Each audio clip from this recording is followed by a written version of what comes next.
Hello, I'm going to show you how to make this simple card using the Big Shot and the Stampin' Up! TopNote Big dies.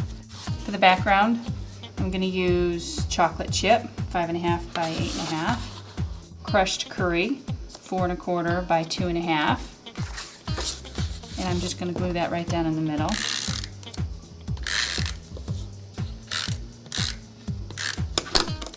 I use my grid paper to make sure that I'm lining up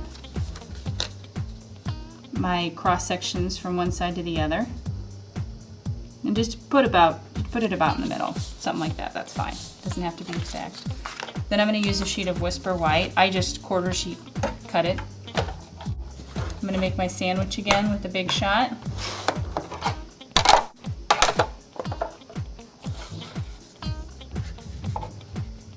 I'm going to center the white cardstock in the middle, making sure that all of the metal parts inside of the die are covered. Push it to start it. Go ahead and crank it through. Okay, first I'm going to stamp my words. I just picked something from the Thoughts and Prayers stamp set. I'm going to use my Stamp-A-Ma-Jig and chocolate chip ink. Again, I'm going to use my grid paper to line up what I'm looking at so that I can try to make sure that it's a little bit straighter. Just going to put this in the corner.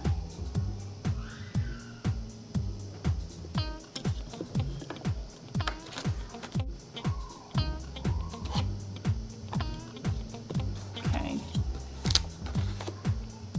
Then I'm going to use a flower from my Embrace Life stamp set in my Stamp-A-Ma-Jig.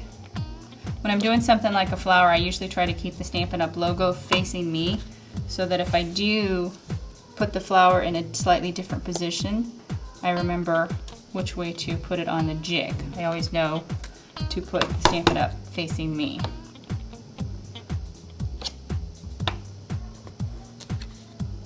I'm going to dry that for just a second. Then I'm going to use the stamping marker of the crushed curry, and then I'm going to color in the flowers.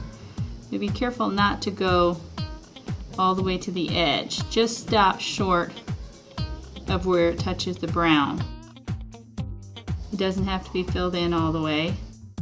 Just want to make sure that each part has a little color.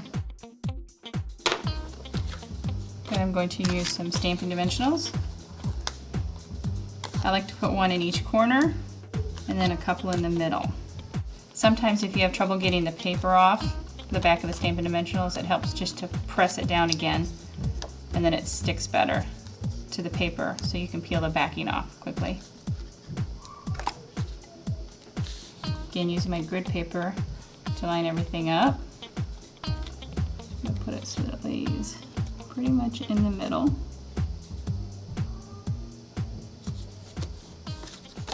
There you go.